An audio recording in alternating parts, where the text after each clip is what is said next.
Bonsoir madame, bonsoir messieurs, bonsoir mademoiselle, bienvenue dans l'émission rétrospective de la semaine à la présentation Moussa Diawara.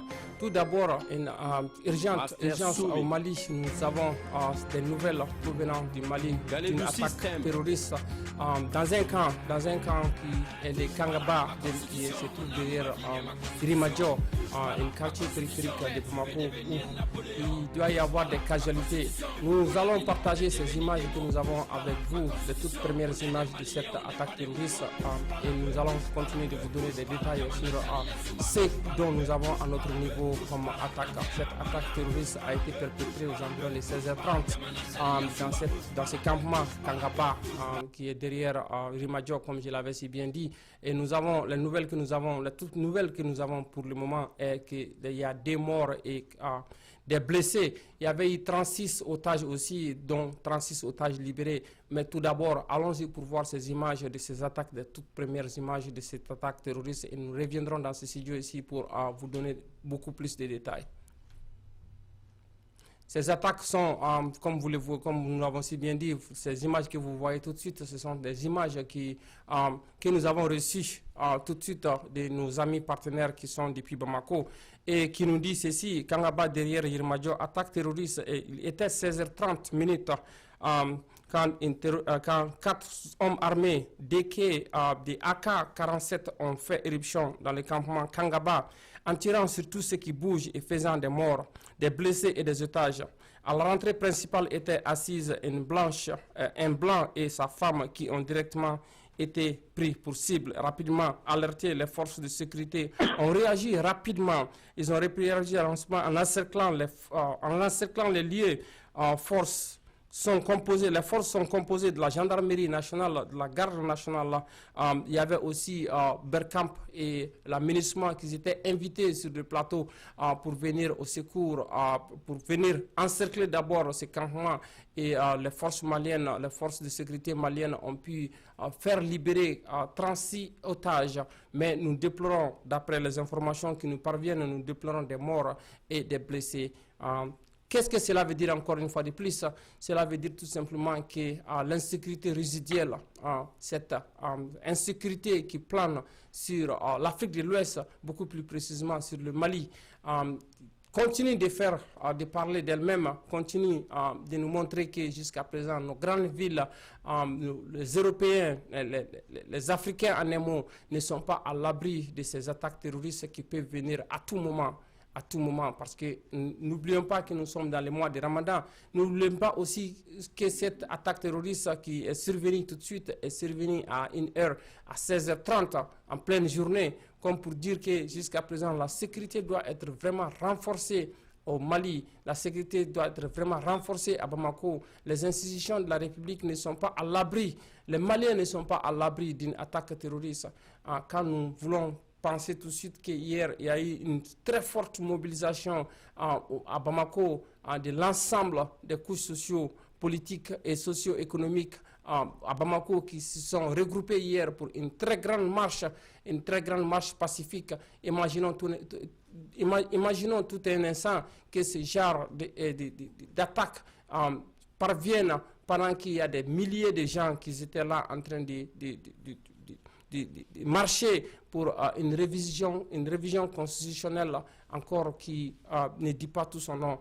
Et de ce fait, nous voulons tout simplement vous faire passer cette information, cette urgente information sur cette attaque terroriste à Bamako qui a fait encore des morts d'après les informations que nous avons à notre niveau, qui a fait 4 blessés et il y a eu 36 otages libérés. Mais nous ne savons pas encore s'il y aura d'autres casualités où nous n'avons pas encore toutes les informations sur le motif. Et si toutefois ces terroristes qui ont attaqué, qui étaient au nombre de 4, ont été abattus ou bien capturés, nous n'avons pas ces informations. Mais nous allons continuer de vous informer de l'évolution de cette situation quand nous aurons des informations encore beaucoup plus aptes pour vous faire parvenir.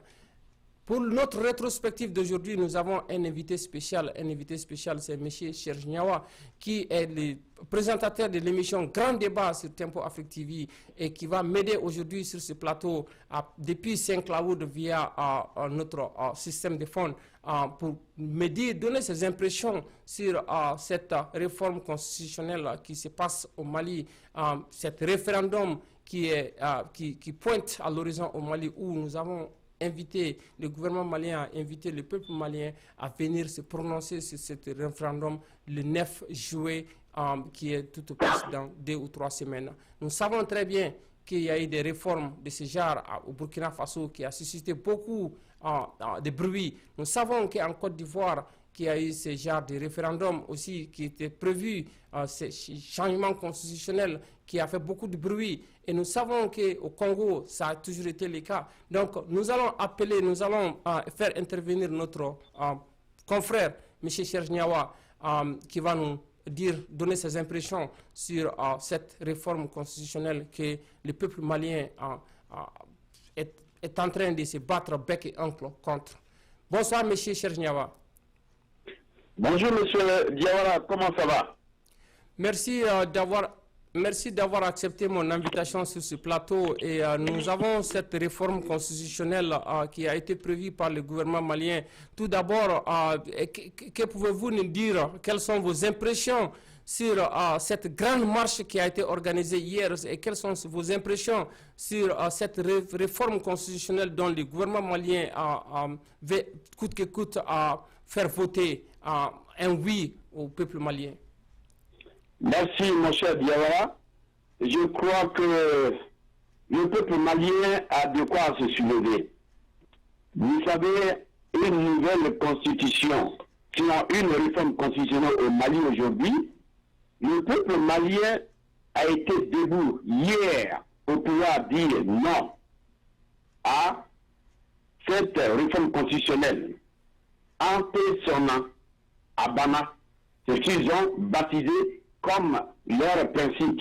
Ils ne veulent plus que cette constitution soit révisée parce que elle a beaucoup d'avantages pour le président. D'ailleurs, est-ce que le président n'est pas en train de mettre en place une constitution taillée à sa mesure? Donc, cela a permis le peuple malien d'être debout. Nous les avons vus. Une mare humaine qui a déferlé donc sur une plateforme qui a été baptisée en Pesson, à Bana. Cette plateforme est la plateforme que les Maliens ont aimée. Mais dites-nous, M. Diawara, une réforme constitutionnelle qui va passer au référendum, alors que le nord du Mali, qui est contrôlé par les djihadistes, comment Monsieur le Président peut permettre à tous les Maliens de pouvoir voter?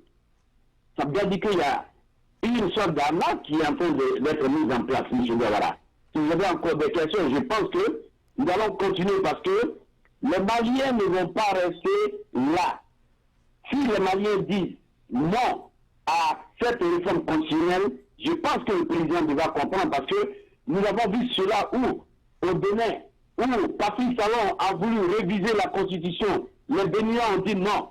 Mais si Ibeka s'entête pour dire que même si les Maliens ont dit non, je vais faire réviser cette Constitution, je vais faire une réforme constitutionnelle, je pense qu'il va créer du scandale au Mali et une autre guerre au Mali. C'est ce que nous ne voulons pas. Donc nous voulons, par ce fait-là, mettre en garde le président du Mali.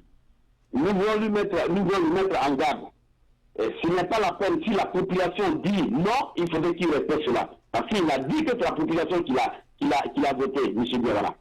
Merci beaucoup, M. Serge, pour cette première réponse. Vous avez parfaitement raison. Nous savons dans cette révision constitutionnelle, là où il y a beaucoup de points sur cette réforme constitutionnelle qui est en train de faire grande polémique, je pense que le peuple malien n'est pas totalement contre la réforme constitutionnelle, mais le peuple malien elle est contre qu'est-ce qui doit changer dans cette constitution. Par exemple, si nous prenons l'article 118 de cette constitution qui dit qu'il n'aurait y avoir référendum, il n'aurait y avoir réforme constitutionnelle en tant que le Mali n'a pas l'intégrité territoriale l'intégrité de son territoire. Et nous savons aussi que depuis l'élection du président de la République, nous savons que le président Ibeka peut voyager partout dans le monde entier, mais jusqu'à de nos jours, le président de la République n'a pas mis pied à Kidal. Donc, comment pourrons-nous faire un référendum? Comment pourrons-nous faire un amendement à cette constitution de la République du Mali, bien que la constitution elle-même dit qu'il n'y aurait pu avoir des référendums ou des réformes constitutionnelles en tant que l'État n'a pas l'intégrité territoriale de ces pays. Donc, comment pourrons-nous faire de tels référendums en premier lieu? D'accord, merci Diawara. Je crois que si le président a réellement lu la Constitution, qui est la grande Constitution, je pense qu'il ne peut pas créer une révision constitutionnelle parce que nord du Mali, sinon une partie du Mali est contrôlée par les djihadistes. Le président ne doit pas violer l'ancienne constitution, bien sûr. Ça veut dire aujourd'hui, en faisant cette réforme, le président ne peut pas voyager dans toute la zone malienne. Il ne peut pas il reste seulement au Mali. Alors que dans la zone du Tombouctou, où nous avons beaucoup de richesses, et cette zone qui est contrôlée par les djihadistes, le président lui-même ne peut même pas se permettre non seulement de régler ce problème, parce que nous avons vu cela au moment de ATT, il n'a pas pu régler le problème du nord du Mali. Aujourd'hui, Ibeka arrive, il ferme les yeux là-dessus. Ce qui les intéresse, c'est la Constitution, les réformes constitutionnelles.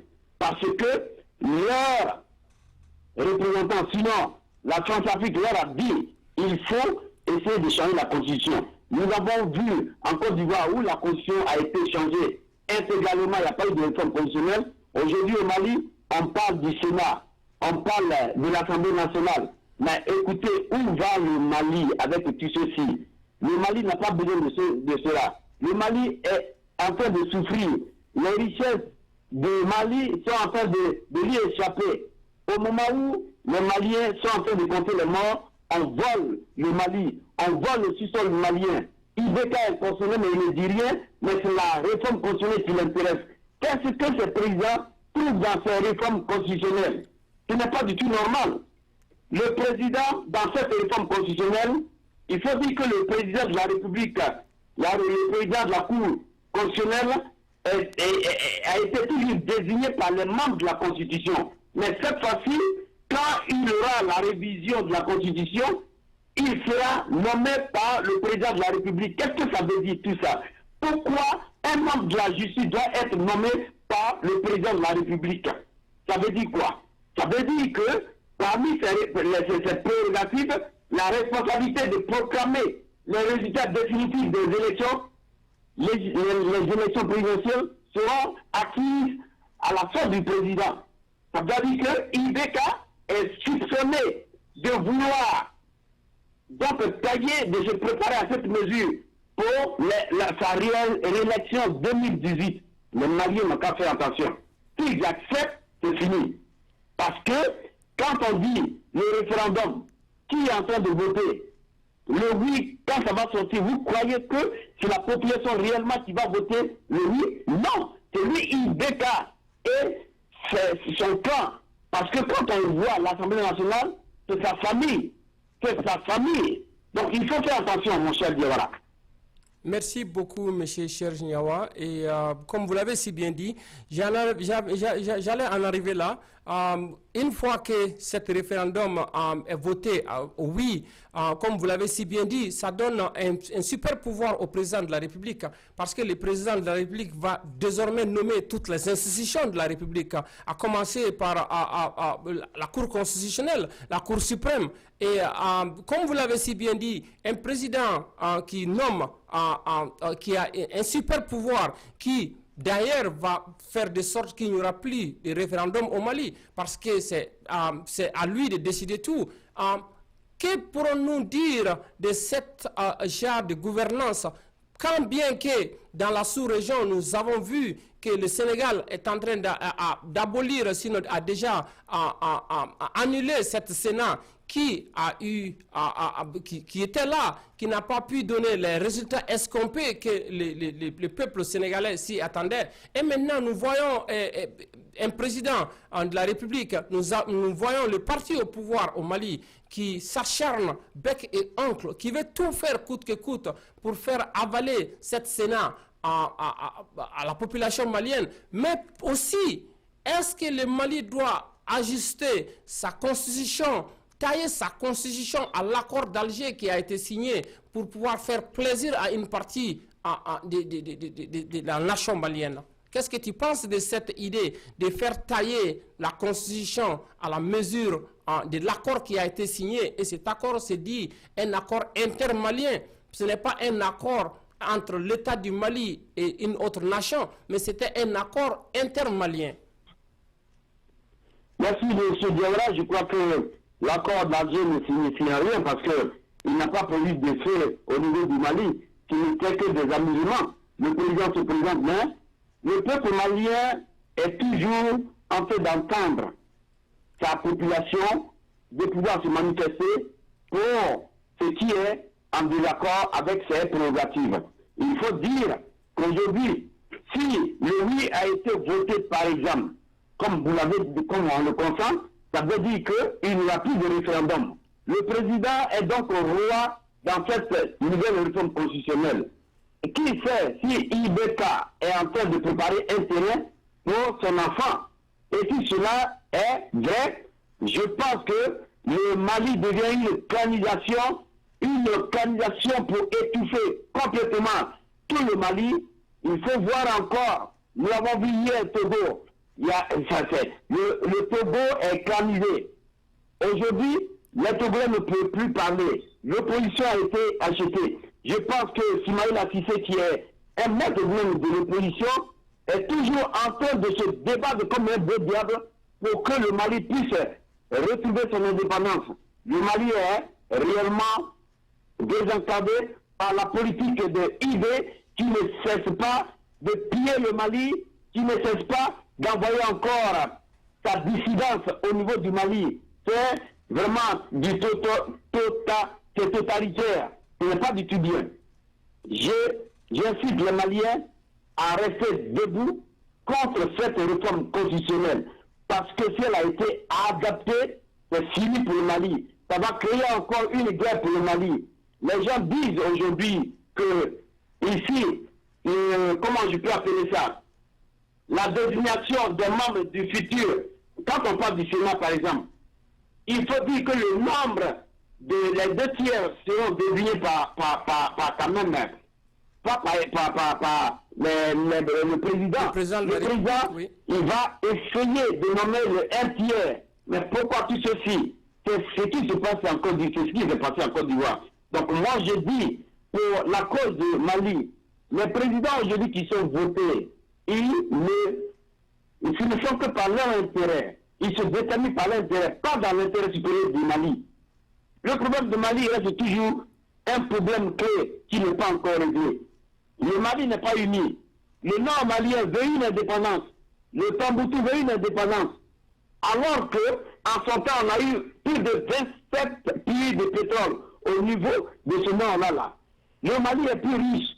Pourquoi est-ce que le Mali doit souffrir?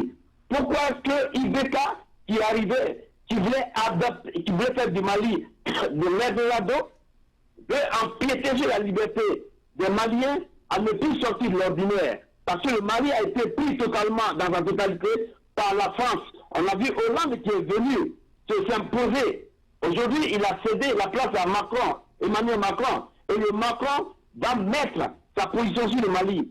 Les Maliens doivent rester debout. Et je dis encore, c'est pour cela, nous les Africains, une fois le Mali est en train de pleurer, il faudrait que tous les Maliens, tous les Africains soient derrière le Mali.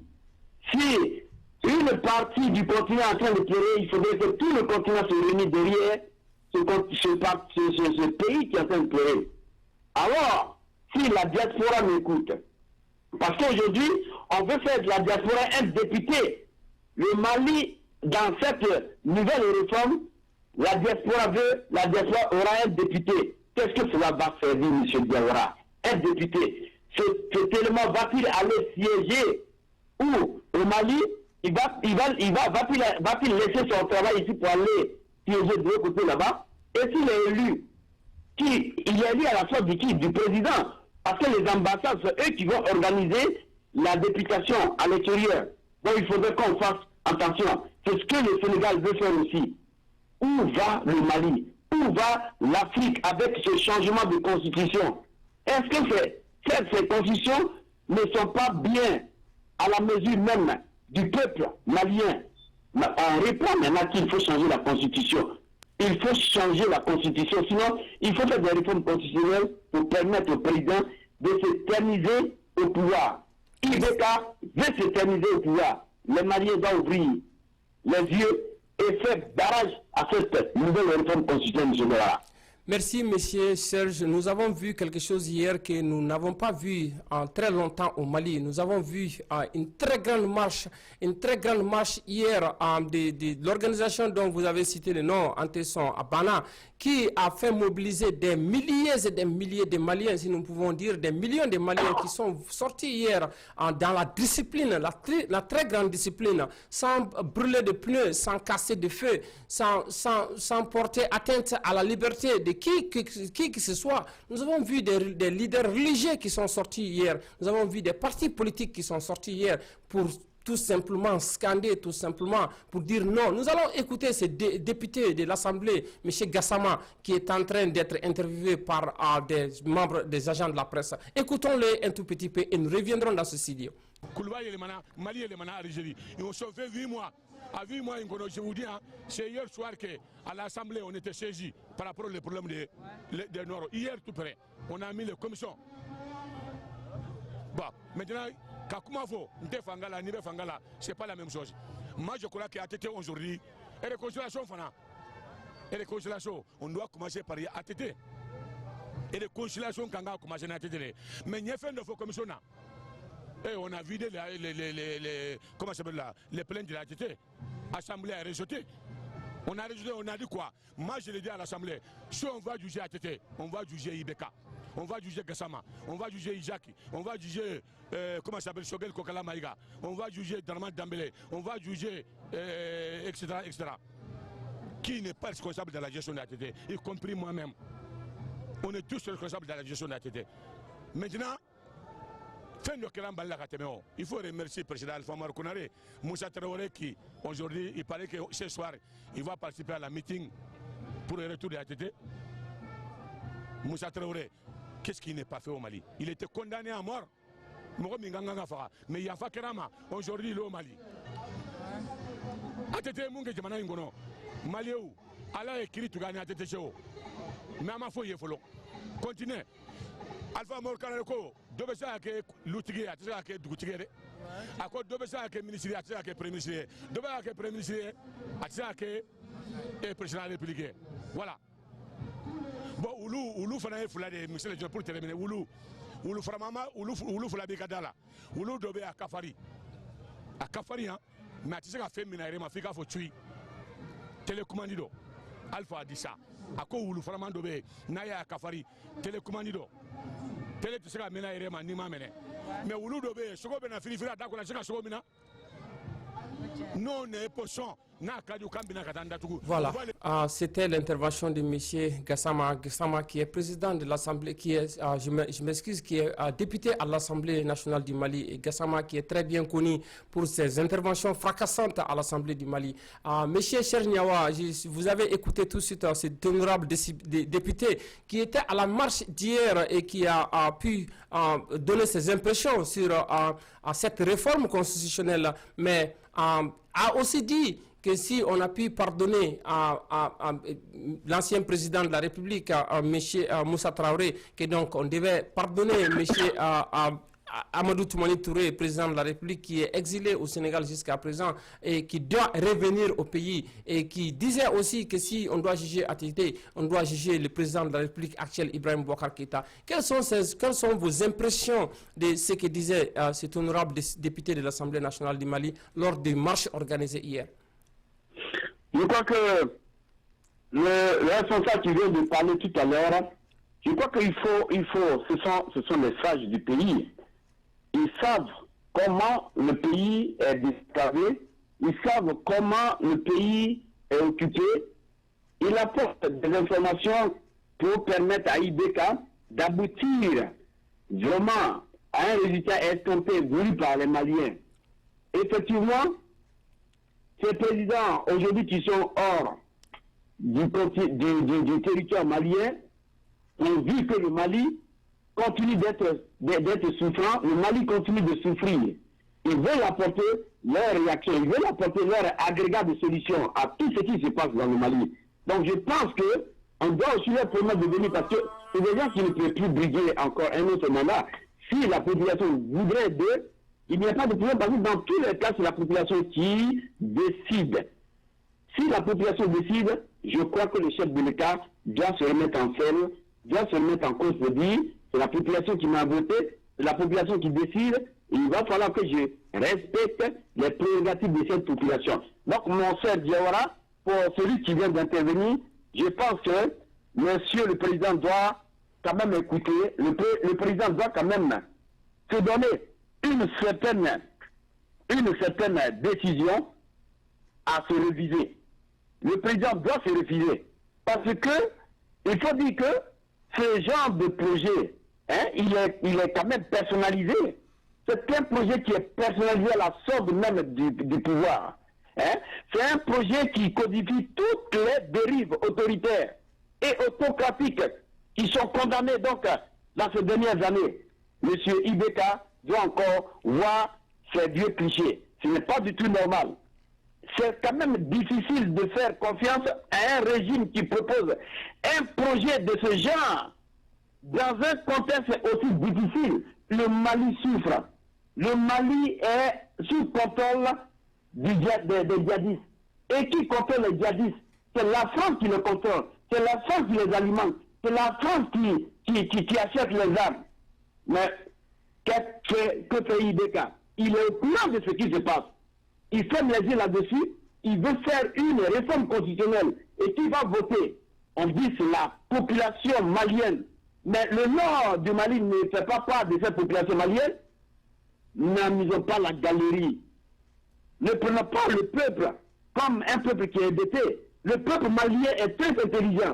Le peuple malien veut un Mali considérable, pas un président qui vient à la sorte même de la communauté internationale. Non. Monsieur Diawara, je pense que nous sommes tous maliens. Nous voyons que le Mali désormais recouvre sa dignité, son indépendance. On doit régler le problème du mouvement de l'Azawad. Parce que ces gens-là aujourd'hui, qui interviennent sur France 24, ils sont où? Ils sont juste en France là-bas. Qui les nourrit? C'est les Français qui les nourrissent. Qui les aime? C'est la France qui les aime. Qui les entraîne? C'est la France, c'est l'extérieur. Donc, M. Diawara, arrêtons ce vieux cliché. Merci beaucoup, M. Cherge, pour ton intervention. Nous avons, comme nous l'avons si très bien dit, nous savons que le pays va mal, nous savons que le Mali va mal.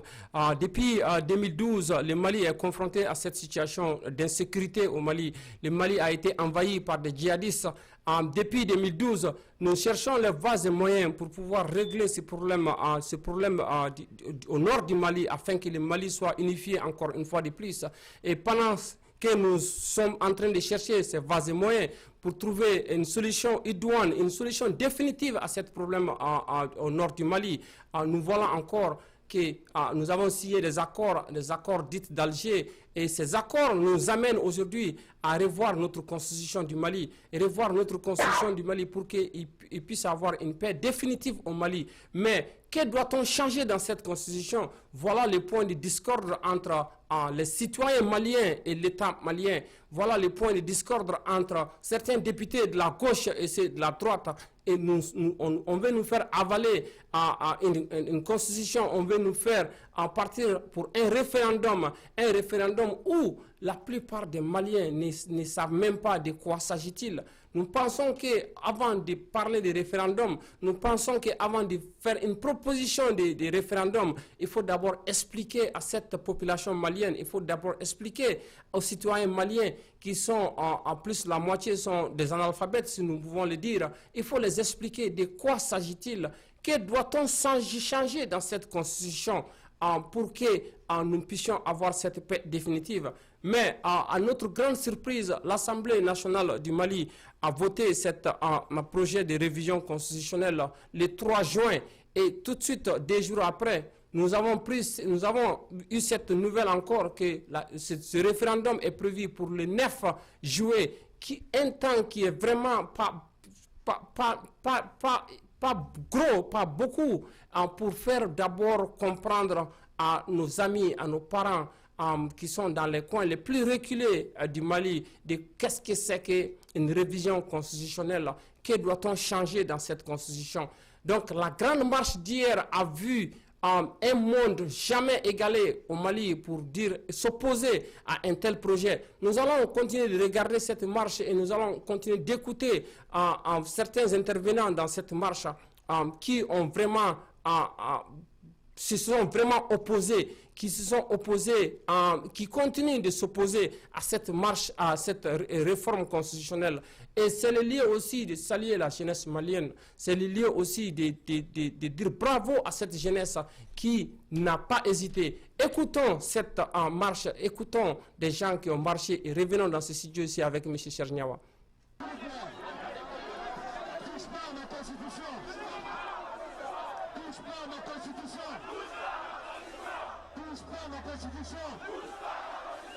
Non à la monarchie.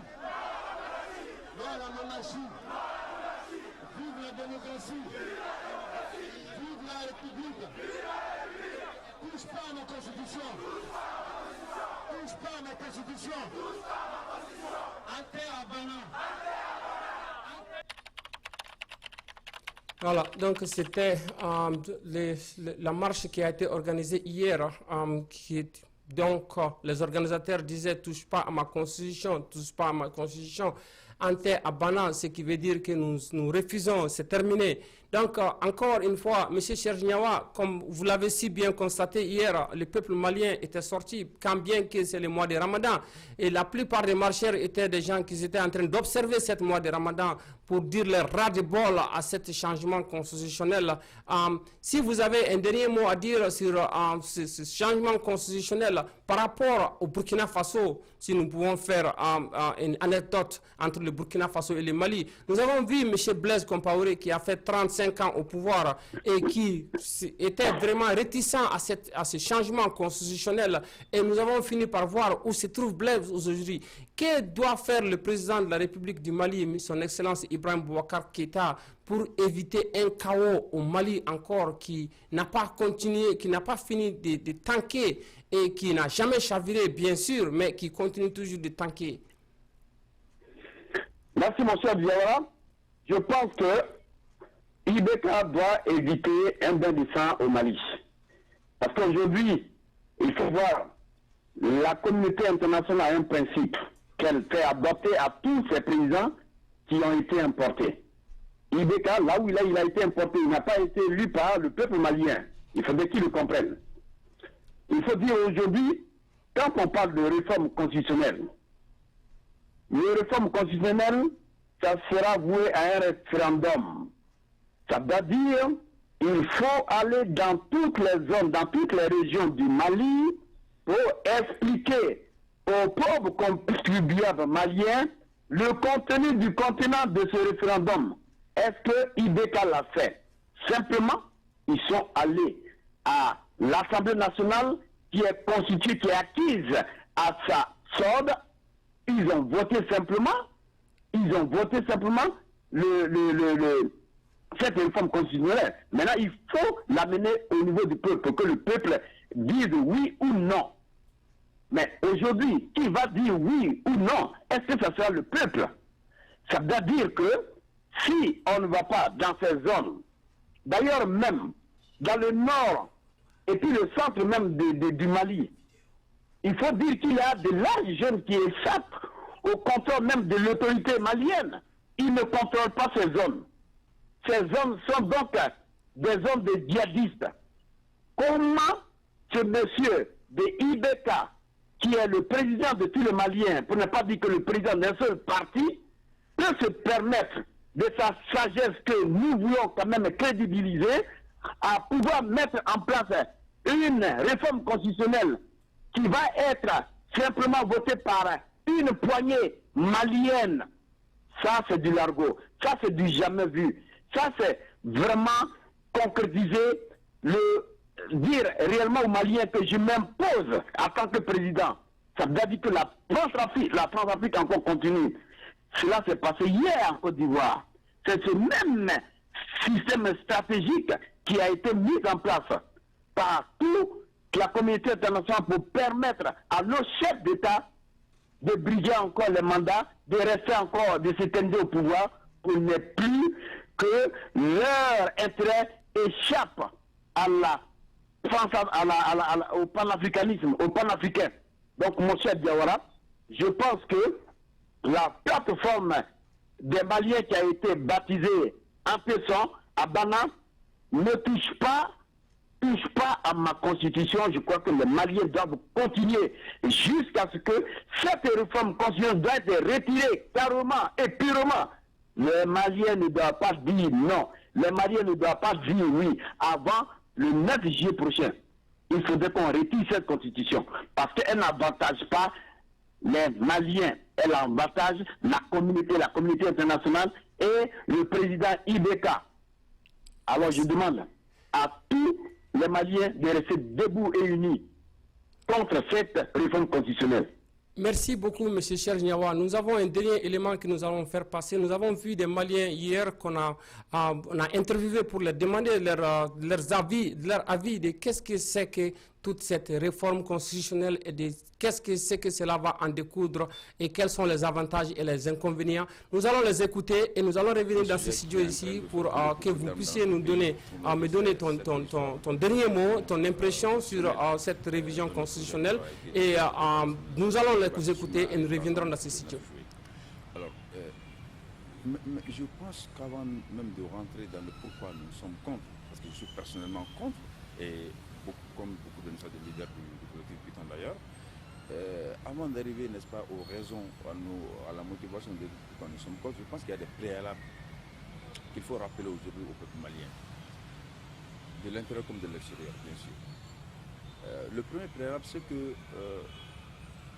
à entendre, n'est-ce pas, les gens, même pour les partisans, surtout les partisans de oui, nous avons l'impression qu'on est en train de nous présenter cette révision constitutionnelle comme la solution à l'ensemble des problèmes socio-économiques et politiques auxquels, n'est-ce pas, le Mali est confronté. Comme si on votait oui à cette constitution, tous les problèmes du Mali seraient résolus. Ça, c'est vraiment une illusion grave qu'il faut dissiper, n'est-ce pas, dans les mentalités. Second préalable, nous sommes experts dans le déplacement des problèmes. Lorsque vous avez des problèmes, lorsque vous avez des difficultés, en intelligent, on n'esquive pas les problèmes. Vous en faites face. Vous faites face aux problèmes, vous réfléchissez, vous identifiez et vous proposez, n'est-ce pas, des solutions. Pourquoi je commence par cela? Parce qu'en écoutant avec beaucoup de respect les partisans du oui, on se met à égrener un certain nombre de raisons.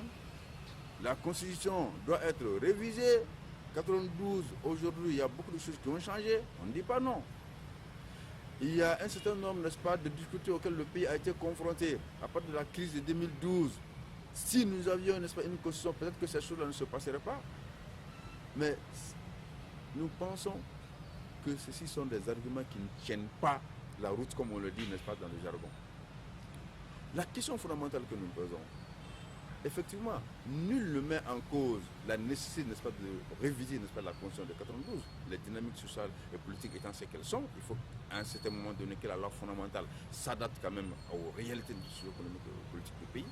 Mais nous disons que dans le cas d'espèce, ce qu'on est en train de nous proposer, c'est de nous démontrer que, le Mali en réalité est un État qui n'existe que de nom, parce que c'est un État qui est complètement dirigé, ne soit par d'autres forces extérieures, et je sais de quoi je parle, et vous-même qui êtes en train, n'est-ce pas, de m'observer, de m'interviewer, parce que vous êtes plus observateur que moi par rapport à la scène politique nationale et internationale. Vous savez, n'est-ce pas, ce qu'un grand juriste, n'est-ce pas, a récemment lâché dans une interview par rapport à cet accord. L'intervention des marcheurs, c'était l'intervention de l'organisateur, un des organisateurs de ces événements qui se sont passés, cette grande marche qui se sont passés hier. Nous savons très bien que cette révision constitutionnelle va susciter encore beaucoup plus des débats dans les jours à venir, dans les semaines à venir. Et nous osons espérer que le gouvernement en place va revenir à ce sens. Nous allons espérer que le gouvernement en place va revoir sa copie parce que, comme au début, nous avions entendu par le ministre de la réforme, M. Tapo, qui disait que ce ne sont que quelques individus qui sont sur les réseaux sociaux qui sont en train de se plaindre de cette révision constitutionnelle. Et cela, la marche d'hier nous a montré que cela n'est pas du tout le cas parce que nous avons vu, quand bien que c'est le mois de Ramadan qui est à sa 20 et quelques jours, que malgré tout, sous cette chaleur, le soleil de 33 degrés, les Maliens sont sortis en nombre largement dépassé, que les gens ne s'attendaient pas, sont sortis pour tout simplement crier, pour scander, pour dire « ne touche pas à ma constitution ».